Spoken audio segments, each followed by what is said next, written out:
Ang 7 pagkaing dahilan kung bakit hindi mo matanggal ang taba sa tiyan. Ang numero 3, siguradong magugulat ka. Ginagawa mo na ang lahat, nag-ehersisyo, kumakain ng konti, pero ayaw talaga bumaba ng timbang sa tiyan. Heto ang mga rason. 1. Beer. Isa ito sa may pinakamataas na glycemic index sa mundo na nagpapataas ng cortisol. Diretso itong iniimbak ng katawan mo bilang taba sa tiyan. 2. Puting tinapay. Bigla nitong pinapaitaas ang asukal sa dugo, pagkatapos ay babagsak ito, at maghahanap ka na naman ng carbs. Siklo ng taba sa tiyan. 3. Matatamis na inumin. Purong calories sa likidong anyo, hindi napapansin ng utak mo na busog ka na. 4. Chichirya. Sobrang processed na carbs na walang sustansya, at sanhi ng biglaang pagtaas ng insulin. 5.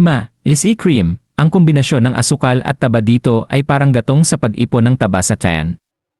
6. Late processed sausage. Punang asin at preservatives na nagdudulot ng pamamaga at pagtitipon ng tubig sa bandang tiyan. 7. Dessert day tindahan. Sadyang dinisenyo para pataasin ang insulin at direktang itabi ang calories bilang taba sa tiyan. Alin sa 7 ito ang kinakain mo araw-araw? Magpakatotoo sa comments.